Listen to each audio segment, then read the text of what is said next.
The quantum sensors aboard the ESS Vigilant hummed quietly as Commander Jasmine Patel studied the holographic display. Her ship, hidden behind the debris field of a destroyed colony, tracked the movements of the Drachnid invasion fleet. For 3 years, these crystalline beings had carved a path of destruction through human space, their energy weapons reducing planets to ash. "Status report," she whispered, her dark eyes never leaving the tactical display. Lieutenant Reza Hassan, her second-in-command, stepped forward with a data tablet. 17 colonies gone, Commander. The Drachnids are moving faster than we anticipated. Their new phase cannons. He paused, swallowing hard. Nothing in our arsenal can stop them. Jasmine nodded slowly, her fingers tracing the path of destruction across the star map. The Drachnids had emerged from deep space without warning, their ships resembling massive geometric shapes carved from living crystal.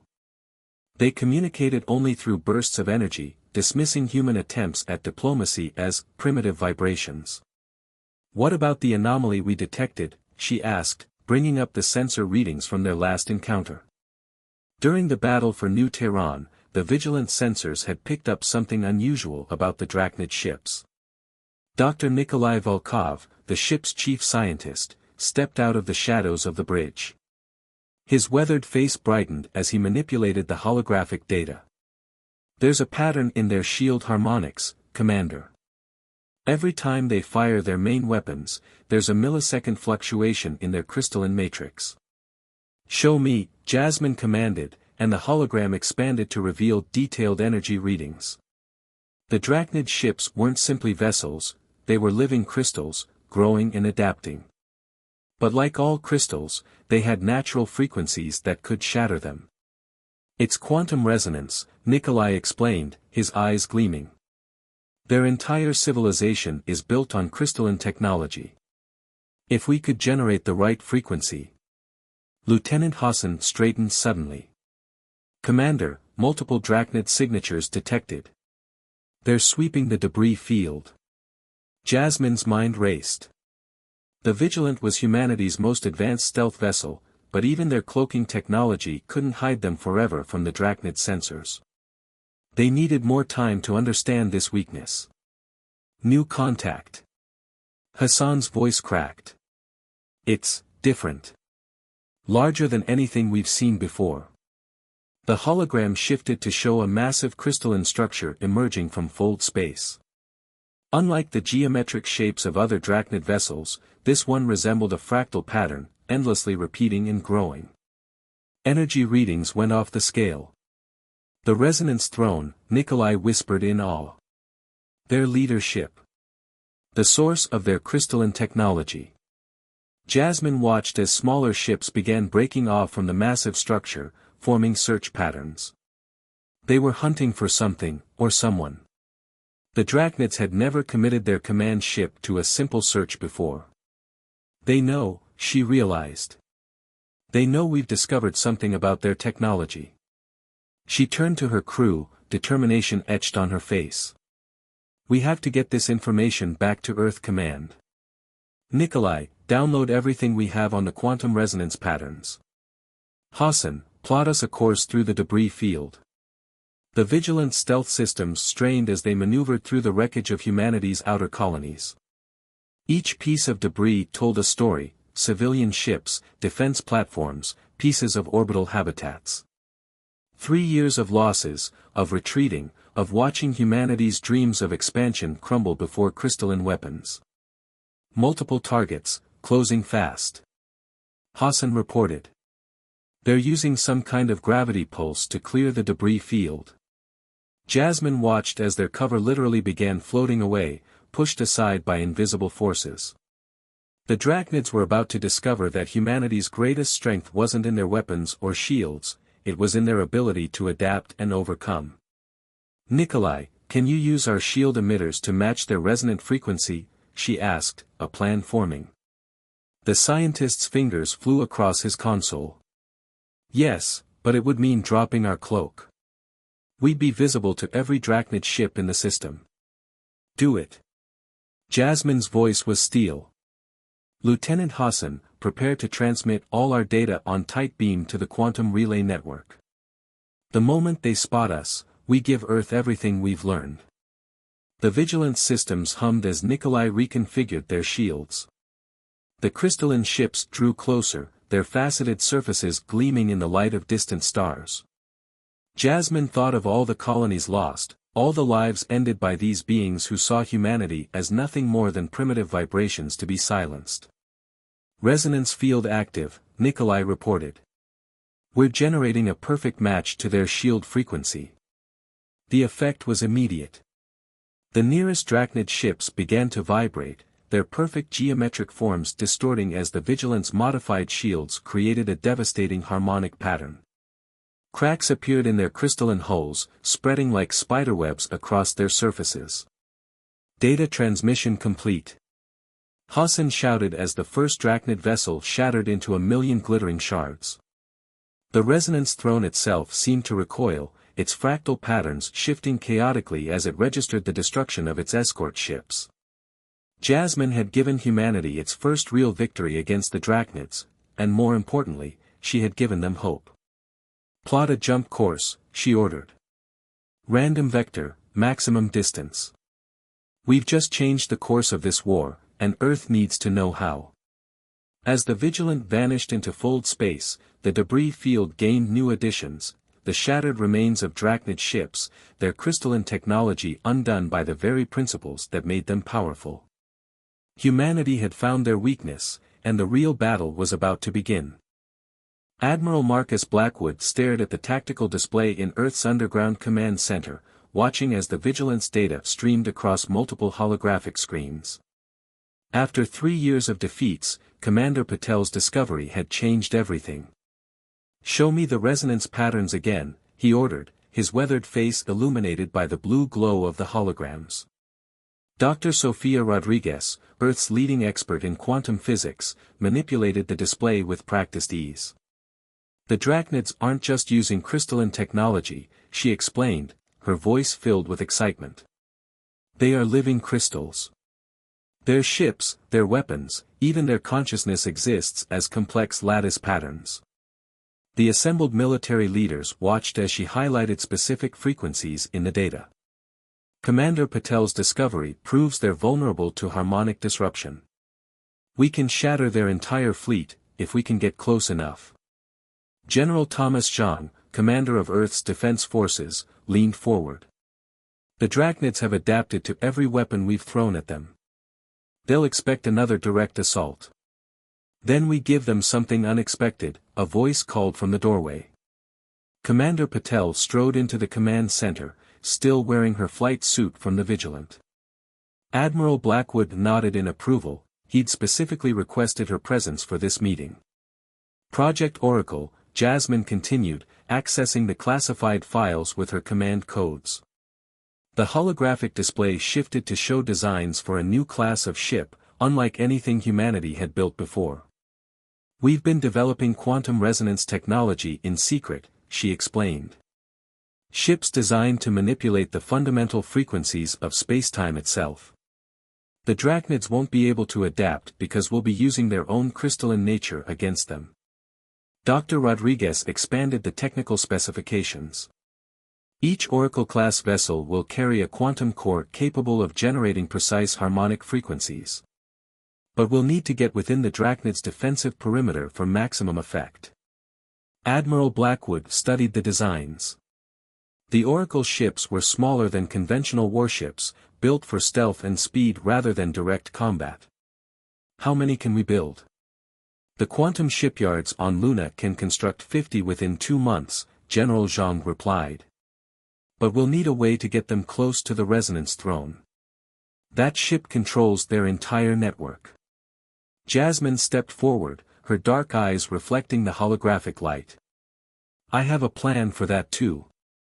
The Drachnids think in crystalline patterns, perfect geometry, predictable responses. We need to be chaos itself."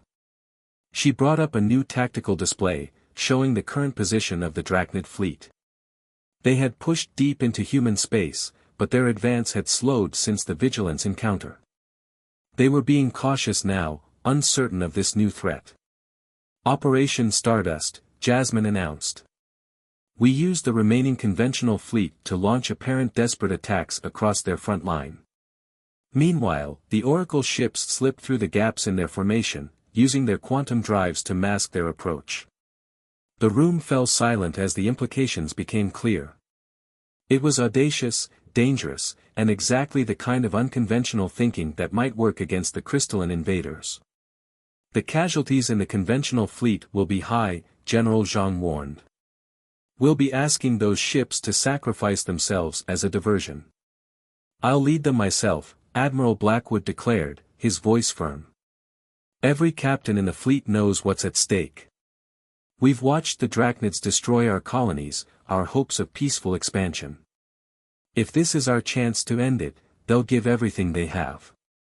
Dr. Rodriguez made a final adjustment to the display. The Oracle ships will need to coordinate their quantum frequencies perfectly. One mistake in the harmonic pattern and the entire operation fails. Then we'll need the best pilots we have, Jasmine replied. People who can think creatively, adapt instantly, and work together in perfect synchronization.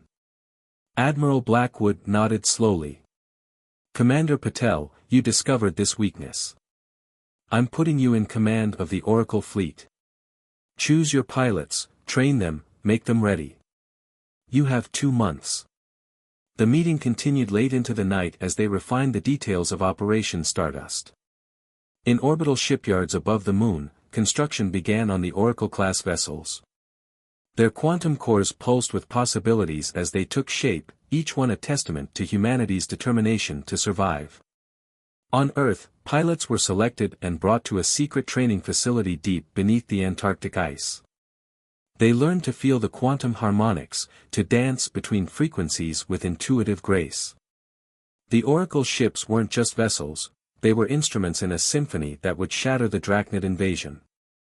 And somewhere in human space, the Resonance Throne continued its inexorable advance, unaware that its perfect crystalline nature would soon become its greatest weakness. The final battle was approaching, and humanity was preparing to rewrite the laws of warfare itself. The Oracle fleet hung silent in the shadow of Saturn's rings, 50 sleek vessels arranged in a perfect Fibonacci spiral.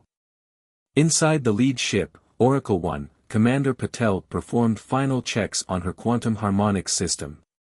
All ships report ready, Lieutenant Hassan's voice came through the neural link. He commanded Oracle 7, having proven himself one of the most adaptive pilots during training. Quantum cores synchronized at 99.8% stability. The conventional fleet, led by Admiral Blackwood aboard the dreadnought Terran Dawn, had already begun its attack run.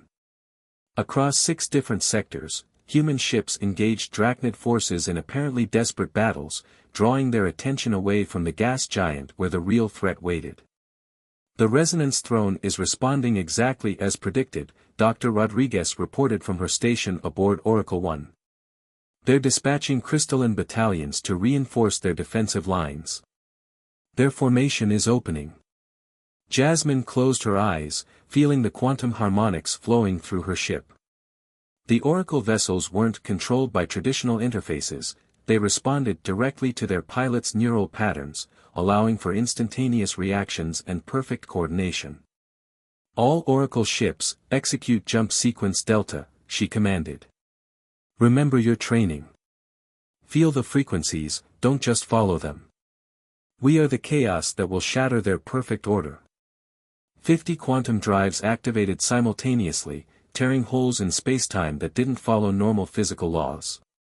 The Oracle fleet emerged behind the Drachnid lines, each ship trailing streams of quantum energy that confused and disrupted crystalline sensors. The Resonance Throne detected their presence immediately. Its fractal surface blazed with energy as it recognized the threat, sending pulses of crystalline command code to its nearby ships. But the Oracle fleet was already moving, each vessel dancing through space in patterns that defied prediction. Begin harmonic sequence, Jasmine ordered. Target their support ships first. Let's show them what quantum resonance really means. The Oracle ships activated their primary weapons, not conventional energy beams or projectiles, but focused waves of quantum frequency that rippled through space. The nearest Drachnid vessels began to vibrate as their crystalline structures encountered frequencies that exactly matched and then amplified their natural resonance.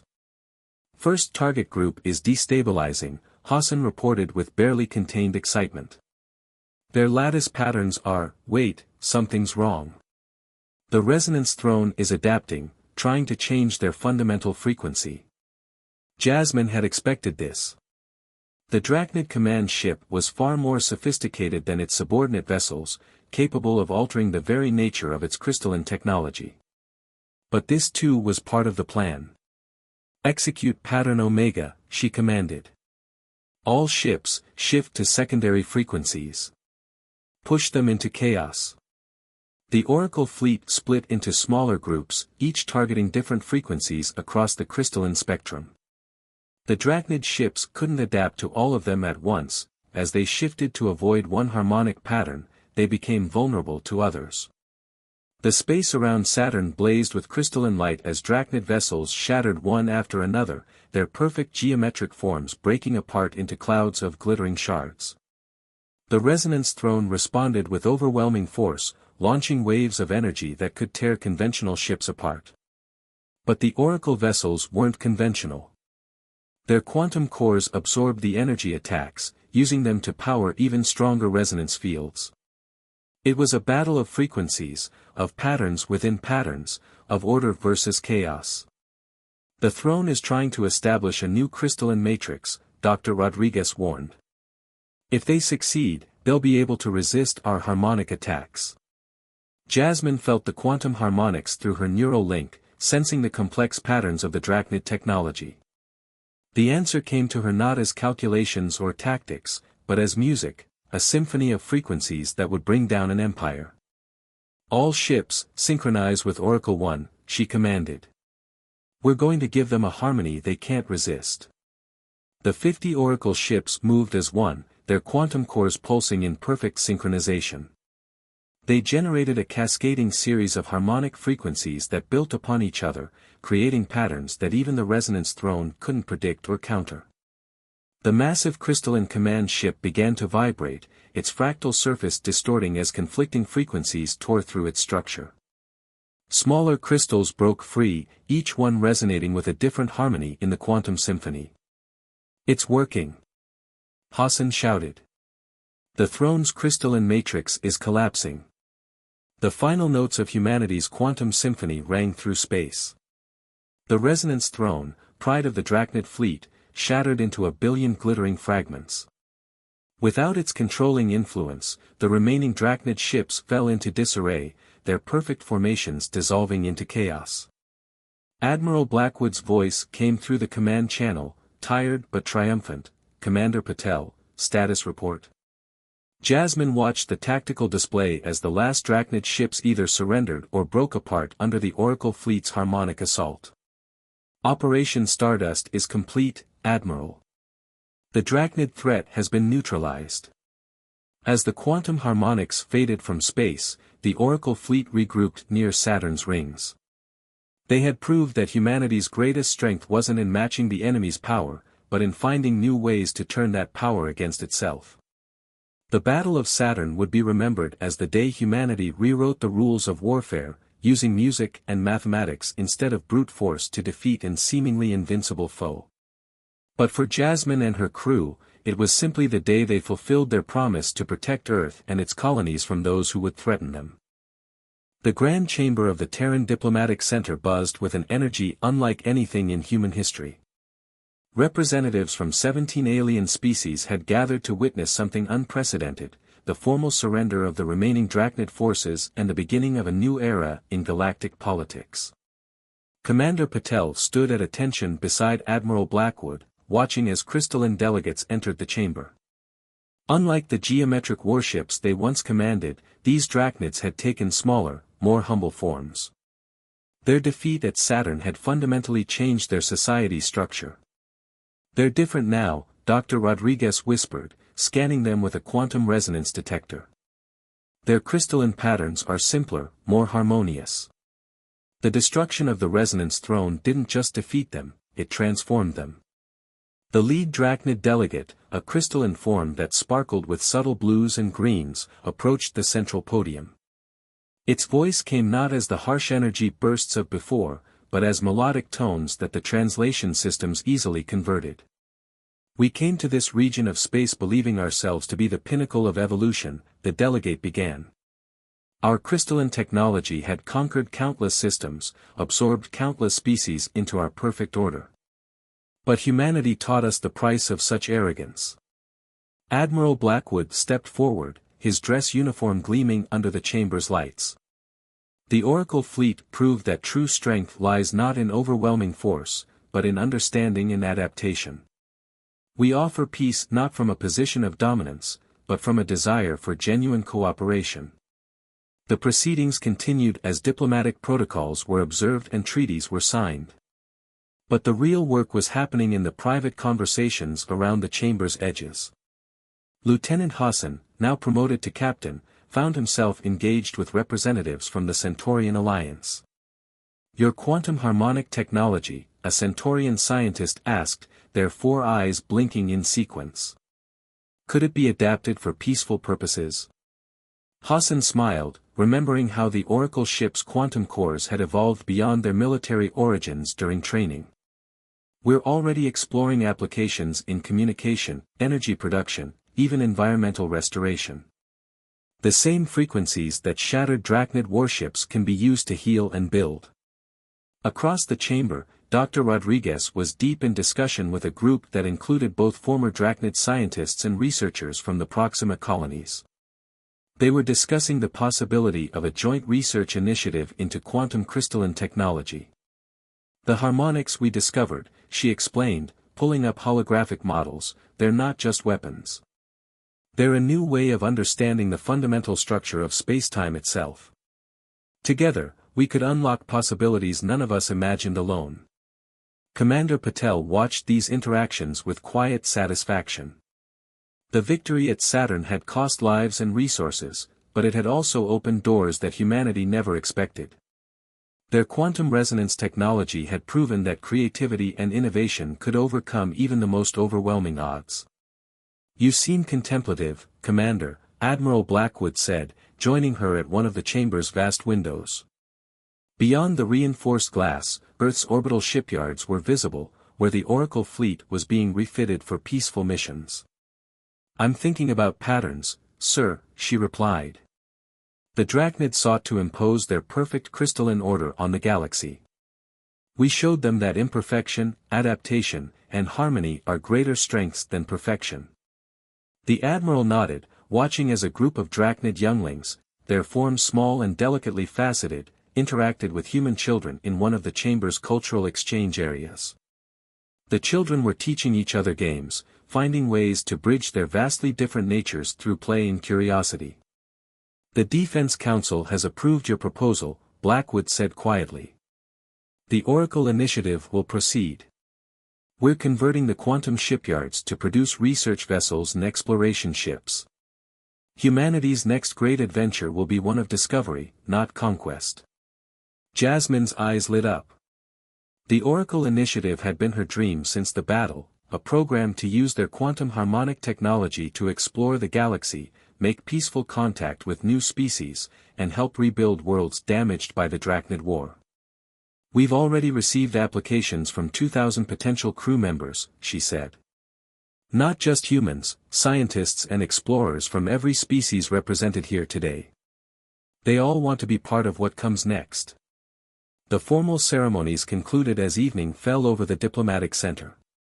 But in offices and laboratories across Earth and its colonies, the real work was just beginning. Humanity had proven itself not just as warriors who could defeat a superior force, but as innovators who could turn instruments of war into tools for peace. The Oracle fleet would fly again, not to shatter crystalline warships, but to bridge the gaps between civilizations. The quantum harmonics that had once disrupted enemy vessels would now be used to communicate across vast distances, heal damaged ecosystems, and unlock the deeper mysteries of the universe. And in the debris field near Saturn, where the resonance throne had shattered, scientists had discovered something remarkable. New crystalline formations were growing, their patterns neither purely drachnid nor purely human, but something entirely new. Like humanity itself, they represented the endless possibilities that arise when different patterns come together in harmony. 5 years after the Battle of Saturn, the Oracle exploration vessel Harmony drifted through the stellar nursery known as the Veil Nebula. Commander Jasmine Patel, now director of the Oracle Initiative, stood on the observation deck, watching new stars being born in the cosmic dance of gas and energy. Quantum harmonics detecting something unusual, Captain Hassan reported from his station. After years of working together, he could anticipate her questions before she asked them. The stellar formation patterns, they're responding to our presence. Dr. Rodriguez, who had insisted on joining this mission personally, was already analyzing the data. The quantum frequencies from our drive core are interacting with the nebula's natural harmonics. It's almost like the stars are singing to us. The Harmony was the flagship of humanity's new exploration fleet. Built using a combination of human innovation and drachnid crystalline technology, she represented everything the Oracle Initiative stood for: discovery, cooperation, and the bridge between different ways of thinking. Taking readings now, announced First Officer Kira Patel, Jasmine's daughter, and proof that life had continued and flourished even during the darkest days of the war. The nebula's quantum signature matches predictions from the Drachnid archives. This could be it, the stellar nursery they emerged from millennia ago. The ship's crew included members from 12 different species, including several young drachnids who had chosen to study under human mentors. One of them, a crystalline being named Resonance of Hope, approached the observation window. Our ancestors believed they were born from the music of creation itself, Hope said, their crystalline form reflecting the nebula's light in complex patterns. Seeing this, feeling these harmonics, perhaps they weren't entirely wrong. The Harmony's mission was part of a larger initiative to understand the origins of both human and drachnid civilizations. The quantum harmonic technology that had once shattered warships now served as a tool for understanding the universe's deepest mysteries. Multiple contacts, Hassan announced suddenly. Unknown configuration, emerging from the nebula's core. The crew tensed briefly. Old habits died hard, but these weren't the geometric warships of the past. The vessels that emerged were organic in shape, their hulls seeming to flow like liquid crystal. They moved through space in patterns that matched the nebula's natural harmonics. "They're beautiful," Kira whispered as the unknown ships drew closer. Their surfaces rippled with colors that shouldn't have been possible in the vacuum of space. Jasmine felt a familiar resonance through the ship's quantum core. "They're trying to communicate. Dr. Rodriguez, can you match their frequency?" The scientist's fingers danced across her console, adjusting the Harmony's harmonic output. The unknown vessels responded immediately, their crystalline surfaces pulsing in synchronized patterns that the ship's computers translated into pure musical notes. "It's a greeting," Hope announced, their own crystalline form vibrating in sympathy. "They're the guardians, the ones our legends spoke of. The original masters of crystalline harmony. The discovery would shake the foundations of both human and drachnid society." The guardians were living proof that different approaches to existence, crystalline precision and organic adaptation, could not only coexist but complement each other perfectly. Over the next few months, the Harmony and her crew learned from the guardians, discovering that the universe was far more interconnected than anyone had imagined. The quantum harmonics that humans had stumbled upon during the war were part of a vast cosmic symphony, one that connected all forms of life at the deepest level. "We've received the data packet from Earth Command," Hassan reported one evening, as the Harmony prepared to return home. "The Oracle Initiative has been expanded. They're building 100 new ships, designed with everything we've learned here." Jasmine smiled, watching her daughter work alongside Hope at the quantum harmonics station. The war had taught humanity how to survive against impossible odds. The peace that followed had taught them something even more valuable: how to thrive by embracing differences rather than fearing them. "Set course for Earth," she ordered. "But take us through the nebula's heart. Let's hear the universe's song one more time before we go." As the harmony glided through the stellar nursery, her quantum core resonating with the birth of new stars, Jasmine reflected on how far they'd come. Humanity had faced extinction and emerged not just surviving, but transformed. They had learned that true strength lay not in domination, but in harmony, in finding the patterns that connected all things and adding their own unique notes to the cosmic symphony. The legacy of the Oracle Initiative would echo through generations, reminder that every ending could be a new beginning, and that the greatest adventures came not from conquering the unknown, but from learning to dance with it.